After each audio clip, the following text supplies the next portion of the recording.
तो अब हम आगे की क्लास के अंदर नेक्स्ट जो पोर्शन है हम प्लेन एंगल के बारे में पढ़ेंगे। तो देखिए, सबसे पहले प्लेन एंगल जो होता है, प्लेन एंगल को हम थीटा से रिप्रेजेंट करते हैं। ये ग्रीक लैंग्वेज का लेटर है थीटा और ये एंगल को रिप्रेजेंट करता है। देखिए, एक पार्टिकल ए पॉइंट पे सिचुएटेड है और ओ पॉइंट से हम इसको देख रहे हैं। ये ए से बी पे जाता है और ए से बी तक इसका जो पाथ है यानी जो रास्ता है वो सर्कुलर है, सर्कल की फॉर्म में वो है पाथ। अब ओ से लेके ए या ओ से लेके बी तक का जो डिस्टेंस होता है वो सेम होता है, इसे हम रेडियस या हिंदी में इसको त्रिज्या कहते हैं। और ए से बी तक जो पाथ की लेंथ है इसको हम आर्क लेंथ कहते हैं। ये लेंथ जो है एल है। ये कितना घूमा यानी अमाउंट ऑफ रोटेशन जो है वो प्लेन एंगल थीटा से मेजरमेंट होता है। तो अगर आपसे पूछे कि एंगल क्या होता है तो आपको लिखना है कि angle is the physical quantity that measures the amount of rotation. Angle वो चीज है जो कि अमाउंट ऑफ रोटेशन यानी कोई चीज कितना घूमी उसको नापती है। अब एंगल का फॉर्मूला जो होता है वो होता है एल अपॉन आर। ये आपको याद रखना है। एंगल का फॉर्मूला होता है theta is equals to L by R. और अगर हमें कई बार फिजिक्स में एल निकालने की जरूरत पड़ती है तो हम इस आर को इधर क्रॉस मल्टीप्लाई कर देते हैं, तो ये हमारा थीटा इंटू आर हो जाता है। अब देखिए, मैं आपको एंगल को रेडियन का, जो रेडियन में कैसे एंगल निकालते हैं वो समझाता हूँ। अगर ए पॉइंट से हम एक सर्कल पे चलते हुए वापस ए पॉइंट पे आए और आर इसकी रेडियस हो, तो इसमें आर रेडियस है तो इसके टोटल लेंथ, इसके रास्ते की लंबाई लेंथ कितनी हो जाएगी 2 पाई आर, जो कि इसकी सर्कल की सरकमफ्रेंस या परिधि जिसको अपन कहते हैं।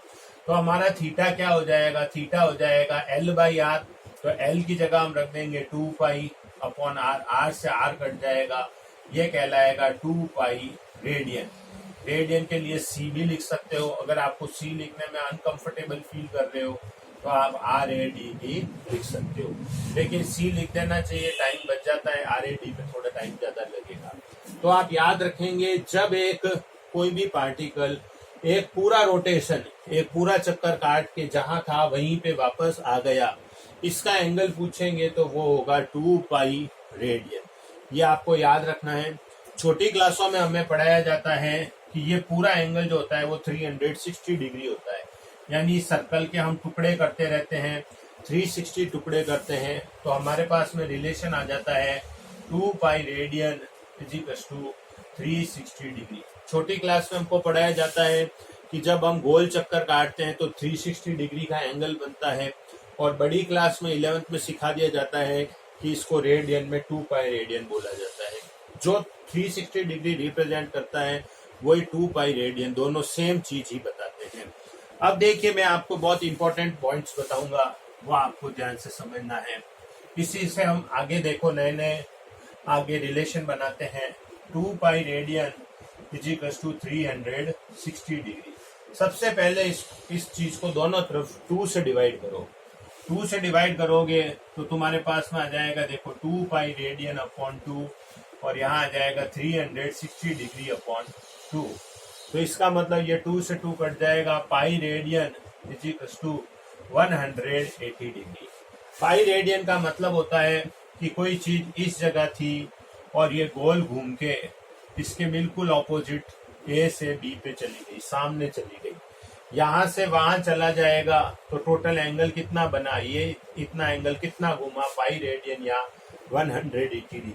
जरूरी नहीं है ये ऐसे ही घूमे। मान लीजिए कोई चीज ऊपर थी, ऊपर से घूम के नीचे आ जाए, यहां से घूम के नीचे आ जाए, तो भी हम इसे पाई रेडियन बोलते हैं। इसके बाद में अगर हम इसको दोनों तरफ 2 से डिवाइड करें तो हमें मिलेगा pi by 2 radian is equals to 90 degree. इसको फॉर्मूले को मैंने दोनों तरफ 2 से डिवाइड किया है, तो ये मेरे पास में एक नया रिलेशन आ गया। 90 डिग्री आप मोस्टली सब जानते हो। 90 डिग्री का मतलब होता है ए से घूम के बी पे चले जाना। तो ये जो एंगल बना इसको ऐसे बना के लिखते हैं, ऐसे सीधी लाइन से शो करते हैं इसे π/2 रेडियन भी कहा जा सकता है या 90 डिग्री भी बोला जाता है।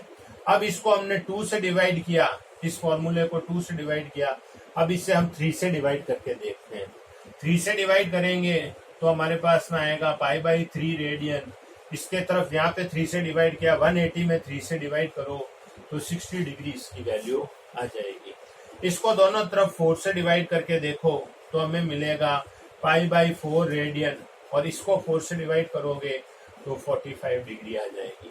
इसको दोनों तरफ 6 से डिवाइड करके देखो, दिमाग लगाओ, 6 से डिवाइड करो, π/6 हो जाएगा, और इसको भी 6 से डिवाइड करो, 6 3 जा 18, 30 डिग्री आ जाएगा।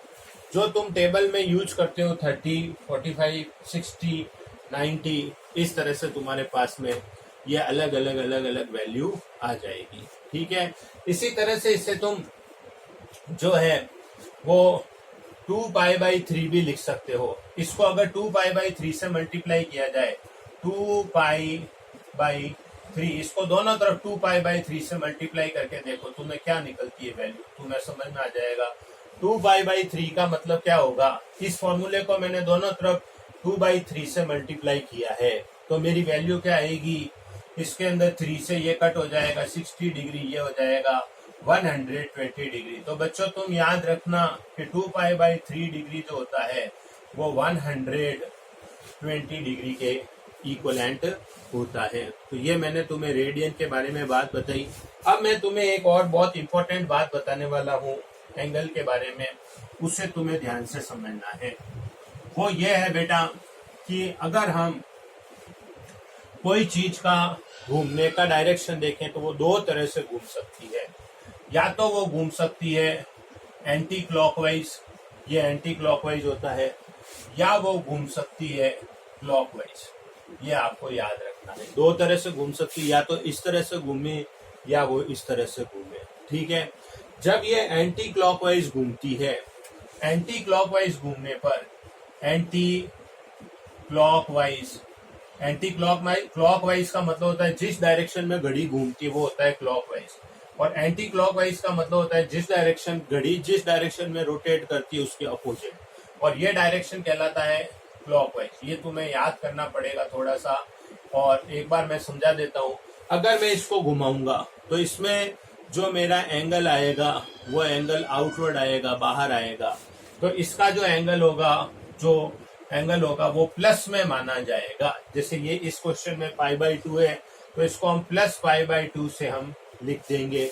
और अगर ये यहाँ घूमेगा, देखो ये ऐसे घूमेगा, राइट हैंड की फिंगर्स को घुमाओ, जिधर पार्टिकल घूम रहा है उधर घुमाओ राइट हैंड की फिंगर को, तो तुम्हारा जो अंगूठा है, थंब है, वो अंदर जा रहा है, अंदर का डायरेक्शन माइनस होता है, तो थीटा की वैल्यू हो जाएगी -π/2 रेडियन। तो तुम्हें ध्यान रखना है कि अगर ये एंटी क्लॉकवाइज घूमता है तो हमारे एंगल के आंसर प्लस में लिखे जाते हैं। कोई बहुत बड़ी बात नहीं है, टफ बात नहीं है, सिंपल बात है। और अगर क्लॉकवाइज घूमता है तो हमें एंगल को -π/2 मानना है। इसके बाद में मैं तुम्हें दो बातें और सिखाऊंगा जो तुम्हारे लिए बहुत काम की है, इसे ध्यान से समझना है। तुमने ये तो पढ़ लिया कि पाई रेडियन 180 डिग्री होता है। इसके अंदर अगर हम दोनों तरफ 180 से डिवाइड करें तो देखो क्या आएगा, 100 π/180 इक्वल्स टू 180/180। 180/180 का मतलब 1 डिग्री हो जाता है। तो इसका मतलब 1 डिग्री अगर कोई पूछे 1 डिग्री का रेडियन से रिलेशन बताओ, तो दिमाग लगा के ये वैल्यू निकाल देना, π/180 रेडियन। ठीक है, अब एक और बात बताता हूँ, इसको ध्यान से समझना। वो ये है कि जैसे ये चीज घूमी, ये काफी बड़ा एंगल है, इसको मैं 1 डिग्री का एंगल बना के दिखाता हूँ तुमको। 1 डिग्री का एंगल तुम प्रोटेक्टर में या डी में जब एंगल बनाओगे तो वो बहुत छोटा बनेगा, ये 1 डिग्री का एंगल होगा। कई बार फिजिक्स में हमें एंगल को जब नापते हैं, कोई चीज हिलती है तो वो 1 डिग्री से भी कम हिलती है। जैसे कोई बिल्डिंग है, बिल्डिंग पड़े पड़े हिल गई एक जगह से, तो 1 डिग्री में तो बहुत बड़ा रिफ्लेक्शन आ जाएगा। तो बिल्डिंग थोड़ी सी झुकी तो 1 डिग्री से भी छोटी झुकी, तो 1 डिग्री से छोटा जो एंगल होता है वो होता है मिनट। तो याद रखोगे बेटा, आप 1 डिग्री के 60 पार्ट करते हैं, 60 भाग करते हैं 1 डिग्री के, तो मिनट आता है। तो याद रखोगे 1 degree is equals to 60 minute. Minute लिखने के लिए हम ऊपर एक डैश लगाएंगे। ये मिनट टाइम वाला मिनट नहीं है, ध्यान रखोगे। ये एंगल की भी एक अलग ही यूनिट है, एंगल की इकाई है, ये कोण की इकाई है, एंगल की इकाई है, वो है मिनट। तो 1 degree is equals to 60 minute होता है। या अगर हम 1 मिनट के टुकड़े करें तो याद रखना है 1 मिनट के टुकड़े होते हैं 60 सेकेंड। ये तुम याद रखोगे, 1 मिनट के हमारे जो टुकड़े होते हैं वो होते हैं 60 सेकेंड।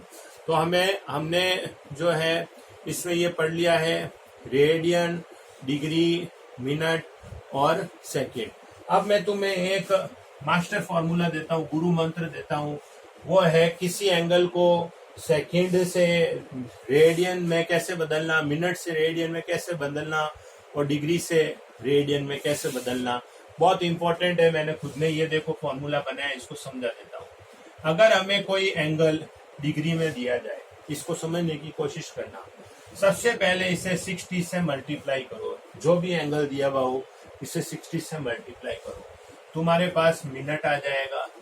फिर इसे 60 से मल्टीप्लाई करो, तुम्हारे पास एंगल सेकंड में आ जाएगा। अब तुम्हें बदलना है रेडियन में, तो एक नंबर याद कर लो 4.85 इंटू 10⁻⁻⁶। इससे मल्टीप्लाई करोगे तो तुम रेडियन में इस वैल्यू को बदल दोगे। ठीक है, ये आपको समझ में आ गई होगी। अब इसका मैं आपको एक एग्जाम्पल करके समझा देता हूँ, उससे आपको पूरी प्रॉब्लम सॉल्व हो जाएगी। जैसे कि हमें क्वेश्चन दिया 1 डिग्री 10 मिनट और आगे दे दिया मान लीजिए 20 सेकेंड। इसको रेडियन में बदलो, इसको convert it into the radian. Convert मतलब होता है बदलना, कन्वर्ट इट इन रेडियन। इसे हमें रेडियन में कन्वर्ट करना है। तो पहले तो इस क्वेश्चन को कैसे पढ़ा मैंने, 1 डिग्री 10 मिनट 20 सेकेंड। अब हम कैसे सॉल्व करेंगे, सबसे पहले 1 डिग्री को 60 से मल्टीप्लाई करेंगे। तो 1 इंटू 60 करेंगे तो यहाँ पे आ जाएगा 60 मिनट। 10 मिनट को मैंने नहीं छेड़ा, सेकंड को मैंने नहीं छेड़ा। यहाँ तक आपको बात समझ में आ गई। अब आप क्या करोगे, मिनट में मिनट ऐड कर लो। मिनट और मिनट आपस में ऐड हो सकते हैं, तो हमारा आंसर बन जाएगा 70 मिनट 20 सेकेंड। अब हम क्वेश्चन को मिनट तक पहुंचा चुके हैं। अब हम इसको फर्दर आगे सेकंड में पहुंचाने के लिए एक बार और 60 से मल्टीप्लाई करेंगे। तो हम यहाँ पे 70 इंटू 60 मल्टीप्लाई करेंगे और फिर अपन यहाँ पे साइड में मल्टीप्लाई कर लेते हैं। 70 इंटू 60, ये 0 से 0 छोड़ दो तो ये तुम्हारा आ जाएगा 4200। ठीक है, तो तुम्हारे पास आंसर आ जाएगा 4200। समझ गए आप मेरी बात को। और इसके आगे आप 20 सेकेंड और आ गया। तो ये जो तुम्हारा एंगल है थीटा, पहले मैंने इसको डिग्री से मिनट में बदला, उसके बाद में मैंने मिनट में मिनट ऐड कर दिया। मिनट को एक बार और 60 से मल्टीप्लाई किया, देखो यहाँ पे मैंने मल्टीप्लाई किया था। अब मैं सेकेंड में सेकेंड को जोड़ूंगा तो मेरा आंसर आएगा 4220 सेकेंड। अब मैं सेकेंड तक पहुंच चुका हूं। अब मुझे सिंपल रेडियन में जाना है, तो मैं मल्टीप्लाई कर दूंगा 42, यहाँ पे मैं लिख देता हूँ theta is equal to 4220 into 4.85 into 10⁻⁻⁶। आप मेरी बात को समझ गए होंगे। अब आप इस नंबर को मल्टीप्लाई कर दो। मल्टीप्लाई करना भी सिखा देता हूँ आपको। इस जीरो को इससे मल्टीप्लाई कीजिए। ये 0 है तो यहाँ पे ये -5 बन जाएगा। तो यहाँ पे आ जाएगा 42 इंटू 4.85 इंटू 10⁻⁻5 रेडियन। ये रेडियन में तुम्हारा आंसर आ गया है। अब ये नंबर तो तुम बहुत बार ऐसे छोटी क्लास में मल्टीप्लाई कर चुके हो। तो इस तरह से तुम्हें किसी भी एंगल को, जो एंगल डिग्री मिनट सेकंड में दिया हुआ हो, उसको रेडियन तक कैसे ले जाना है उसको तुम्हें याद रखना है। ठीक है, तो क्या आपको ये समझ में आ गया होगा?